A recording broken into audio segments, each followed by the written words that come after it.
Ah, Claudel, lui alors, tu as une façon assez singulière de dispenser tes enseignements avec beaucoup d'humour. C'est tellement naturel, c'est pas le gros français d'un gars qui a fait bac plus 10 ou bac plus 7. C'est tellement simple là, il y a toujours un peu d'humour là-dedans, des quelques pics que tu envoies. Ça choque, mais ça édifie véritablement. Alors, ben, franchement, comment tu t'y prends? Moi, les enseignants qui m'ont marqué de manière considérable jusqu'à aujourd'hui, ce sont les enseignants qui racontaient les histoires pendant leurs enseignements. Oui. Les autres qui étaient trop techniques, qui expliquaient les choses de manière trop compliquée, moi j'oubliais. Par contre, ceux qui venaient nous raconter à chaque fois une histoire et faisaient le cours, racontaient des histoires, ça me marquait. C'est après, lorsque je faisais la médecine, que j'ai compris que c'est une technique pédagogique, oui. Le fait de pouvoir utiliser de l'humour, parce que ça maintient l'attention de manière beaucoup plus importante. Donc quand je réalise des vidéos, ce que les gens doivent savoir, c'est que je joue un rôle. Oui. C'est très important de le comprendre. Et pour faire la bonne image, il faut voir le cinéma. Donc quand vous regardez un film, dans le film, chacun joue un rôle. Chacun a un texte qu'il lit, il est peut-être le méchant, il est peut-être l'acteur, ainsi de suite. Et quand le film finit, il revient dans la vie normale. Donc il y a beaucoup de personnes qui ne comprennent pas que ces vidéos, ces conférences, c'est un rôle qu'on joue parce qu'il y a un message qu'on veut faire passer. Et ce message-là, pour que ça puisse captiver les gens dans un environnement où il y a énormément de divertissement, que ce soit la comédie, que ce soit les blagues, que ce soit les drames du pays, il faudrait bien que tu puisses trouver un moyen de les captiver. C'est comme ça que je m'y prends. Mais dis-nous, Claudel, franchement, pourquoi avoir lancé une académie? Est-ce qu'il y a un mindset sur lequel tu surfes? Tu penses qu'il faut d'abord travailler avant de se lancer dans l'entrepreneuriat? Alors, je lance une académie parce que j'estime que l'école actuelle ne prépare pas les jeunes à pouvoir travailler dans le type de projet dans lesquels je voudrais me lancer dans quelques années. On a commencé certains comme Joka déjà. Je vais prendre un exemple. Est-ce qu'il y a une école dans laquelle on apprend aux gens à faire les chips? Non. Non. Pourtant, il faudrait.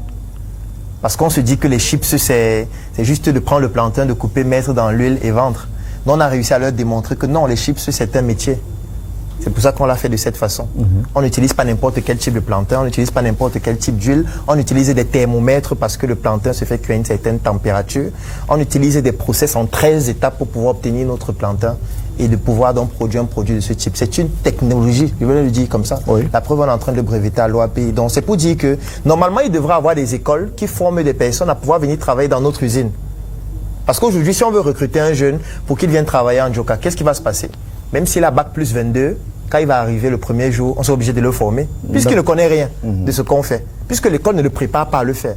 Donc du coup, nous, on s'est dit qu'il faut qu'on crée une académie dans laquelle, en plus des connaissances transmises à l'école qui sont indispensables pour les métiers qui existent déjà, nous qui avons créé d'autres métiers, il faudrait bien qu'on ait des personnes calibrées pour pouvoir y travailler. C'est pour ça qu'on l'a créé. Alors, tu es perçu sur la scène nationale et même internationale comme un incubateur de projets. Alors, le fameux 800 idées par seconde que tu as, comment tu t'engages justement à chaque fois dans un nouveau projet? Et comment fais-tu pour que chacune de tes idées puisse prendre corps? Ce qu'il faut savoir, c'est que moi, je suis la face visible d'un iceberg. Donc, on a une académie qui a des milliers de membres. Chacun des membres a son projet. Et du coup, pour pouvoir voir si un projet est viable, il faut bien pouvoir le tester. Et dans notre académie, la moyenne d'âge, c'est 23 ans. Et à 23 ans, c'est difficile d'encaisser les coûts. Moi, je connais des personnes qui communiquaient beaucoup sur Internet et un jour, juste un commentaire les a poussés à supprimer leur page. Parce que le commentaire était violent, parce que c'était des injures, parce que c'était des tontines, comme on appelle au Cameroun, bouffer la tontine. Donc, tout le monde n'est pas capable d'accumuler des critiques tout le temps. Parce que moi, ce que je fais sur Internet, les gens pensent que c'est facile. Moi, je leur recommande de produire une vidéo tous les jours pendant seulement un mois et de publier sur Internet et de voir s'ils seront capables de le faire après. Déjà qu'il faut une discipline extraordinaire pour le faire. Et en plus, les remarques des gens qui parfois t'insultent, alors que tu es un expert du domaine, parfois ça peut frustrer. Donc moi, j'ai décidé de prendre les coups pour les autres, de tester le maximum d'initiatives pour pouvoir voir ce qui fonctionne. Et c'est lorsqu'on a identifié un projet qui fonctionne qu'on se concentre dessus. Maintenant, parlons de tes entreprises, notamment et tes productions sur le marché. Commençons par ce chiffre Joka. Chiffre de banane, plantain, épicé. Oui. Et aussi avec au sans piment. Oui. C'est tellement bien fait, c'est bien conditionné. On ne croirait pas que c'est un produit camerounais. Mais là, tu relèves le niveau de la production locale. Pour le Made in Cameroun, c'est magnifique ça, Claudel. Alors, où est-ce qu'on le trouve? Alors, Njoka, on peut le retrouver aujourd'hui dans 50 points de distribution dans 11 pays. Oui. Par exemple, au Cameroun, on le trouve dans plusieurs supermarchés, plusieurs boutiques et même d'ailleurs dans nos sièges. À Douala, on le trouve au Togo. Moi, je recommande à toutes les personnes qui veulent bénéficier de notre produit, soit de se rendre sur nos plateformes en ligne, notamment soit ma page Dr Claudel Numbissier, soit la page de Njoka, et vous allez voir un fichier ou alors un visuel qui présente tous nos points de distribution pour pouvoir bénéficier de ce projet. Sur mesure, oui. Ta ligne de vêtements. Oui. Est-ce tu peux te lever quand on regarde encore? Regardez comment il est. Regardez comment il est choco, mec. Regardez ça. Ça, c'est sur mesure, ça. C'est sa ligne de vêtements. Oui. Alors donc, là, c'est SM sur mesure. Oui, SM. Ah, SM. Il y a même cette sacoche aussi. Oui, on fait des accessoires, des vêtements, de la chaussure que j'ai les fabriqués à Yaoundé. Donc voilà, on fait pratiquement tout type d'articles de mode, hommes, femmes et enfants. Hommes, femmes et enfants. Oui. Alors justement, on peut regarder d'ailleurs en vidéo, hein. Oui. Voilà, ton showroom, on voit comment tes produits sont... Ah, il y a Ténor également qui fait partie de... Oui, Ténor a produit une chanson pour notre marque. D'accord. Alors on regarde ça. C'est top dans les fringues, c'est du sur mesure. Qualité dans le vêtement, évidemment, c'est du sur mesure. Ça épouse le corps à la perfection. Captivant ton regard, tu te demandes si c'est Papa God qui a pris les mesures. Normal, c'est du sur mesure. Le parfum n'a pas d'effet qu'une bonne odeur. C'est grâce à lui qu'on dégage cette vigueur. La chaussure accompagne la carrure des vraies carrières. Normal, c'est la marque des leaders. Élégance, prestance, accessoires jusqu'au sac, on est chic. Ça les choque, le choix d'un vrai vêtement est fait sur mesure. Distinction, différenciation, élégance, prestance, aisance, délicatesse, artistisme, c'est du sur mesure. Les avocats me regardent parce que tout le linge a été fait sur mesure. Par mesure de précaution, j'ai pris la mesure de mes appels en sur mesure. Maman yo-yo, je suis sapé, je suis fringué, parce que c'est du sur mesure. SM, SM, SM, SM, SM, SM.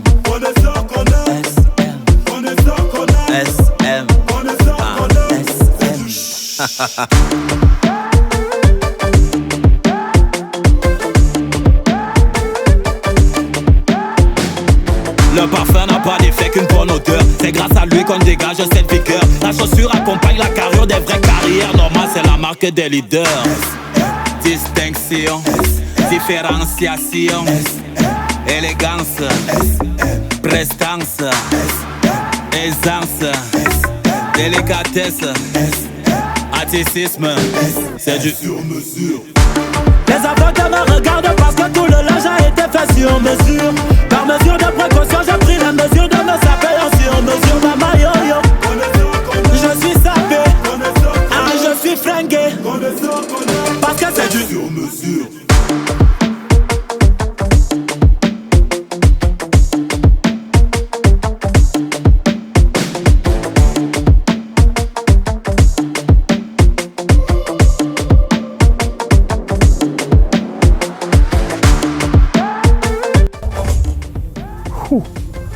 Alors là, c'est du lourd, ça. C'est vraiment, c'est du lourd, c'est du costaud. Je suis complètement scié, je suis bluffé.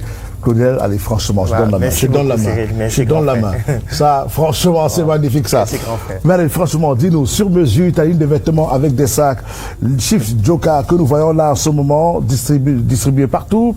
Transformation agroalimentaire, des sacs, des chaussures, tellement de secteurs, Dr Claudel. Dis-nous, comment parle-nous de tous ces secteurs que tu pilotes désormais et comment tu fais pour diriger toutes ces entreprises qui ne sont pas complémentaires d'ailleurs parce que les chiffres n'ont rien à voir avec les sur-mesures. Comment fais-tu? Alors, ce que beaucoup de personnes ne comprennent pas, c'est que c'est l'industrie qui a créé l'école. Ça veut dire qu'il y a d'abord eu des personnes qui fabriquaient des produits comme les chips, qui vendaient, beaucoup de personnes demandaient, et ils se sont rendus compte qu'ils ne sont pas nombreux et ils ne peuvent pas produire à l'échelle. Donc ils ont besoin de plus de personnes pour l'usine. Sauf que dans la société, il n'y avait pas de personnes calibrées et qualifiées pour le faire. Donc c'est comme ça qu'ils créent l'école, en mettant des disciplines. Vous allez apprendre l'ingénierie, vous allez apprendre la médecine pour soigner ceux qui travaillent, vous allez apprendre l'agriculture pour produire les plantains qu'on va utiliser, ainsi de suite. Donc c'est l'industrie qui a créé l'école. Sauf que l'école ne s'est pas mise à jour pour s'adapter aux nouvelles industries. Ça veut dire qu'aujourd'hui, l'école est restée figée. L'école, on apprend exactement les mêmes choses. C'est utile pour les industries qui existaient avant, Sauf que pour les nouvelles industries, l'école en réalité ne répond pas aux besoins. Je prends un exemple avec Balafon. Si Balafon veut recruter des journalistes aujourd'hui, vous avez une école où il y a des personnes qui sont formées pour devenir journalistes professionnels. Oui.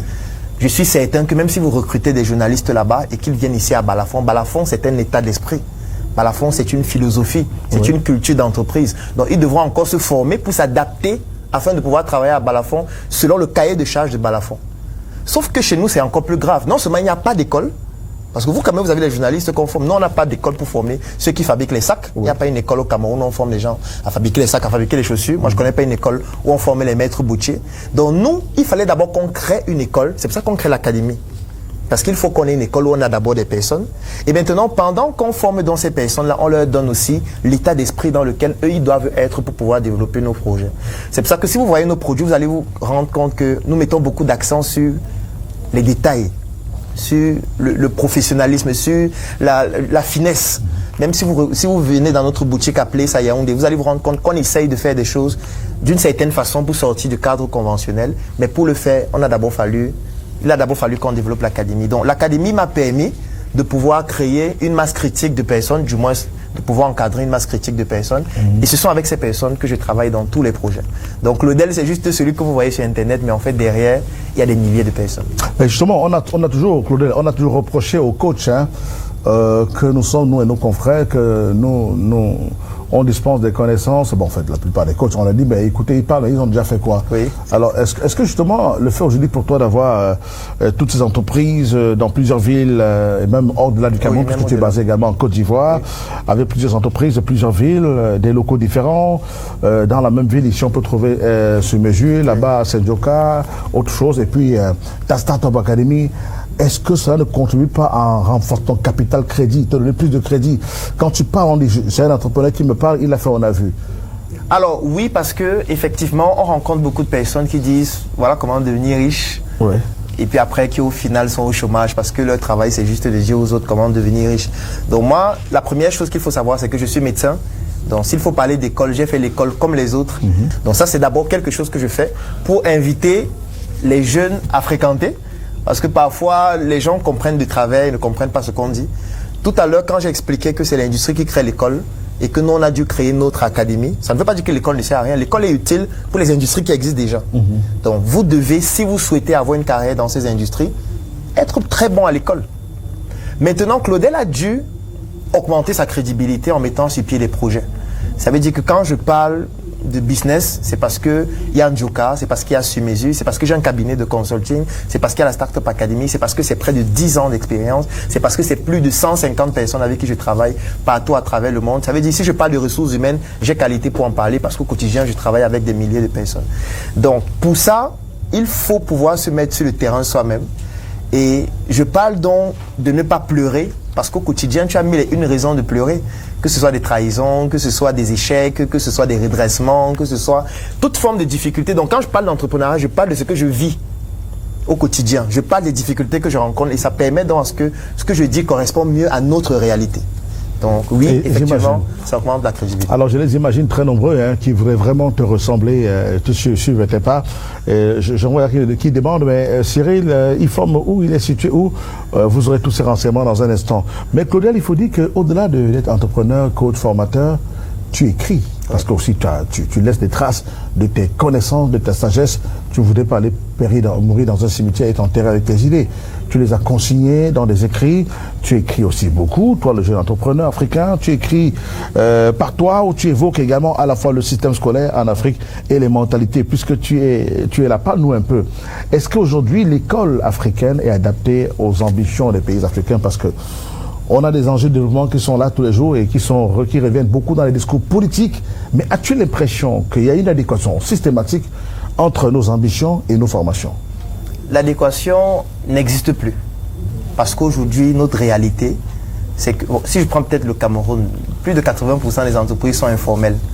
Les personnes qui sont dans l'informel, en général, pratiquent une activité qui ne correspond pas à ce qu'elles ont appris à l'école. C'est déjà la démonstration, juste de façon simple, que ce qu'on apprend à l'école ne correspond plus à la réalité. Parce qu'on a une réalité qui n'est pas enseignée à l'école. Ceux qui nous enseignent à l'école, parfois ne vivent pas cette réalité au quotidien pour nous partager cette réalité comme ça se doit. Donc oui, on a une école qui n'est plus en adéquation, mais ça ne veut pas dire qu'elle est inutile. Il faut la compléter avec autre chose. Avec quoi? Avec par exemple le fait de prendre en considération que ceux qui ont réussi à s'en sortir dans notre environnement devraient être des enseignants de notre environnement. Les personnes qui réussissent chez nous parfois, c'est sans faire de l'école, du moins conventionnelle. Ces personnes devraient être des PhD de l'école de la rue.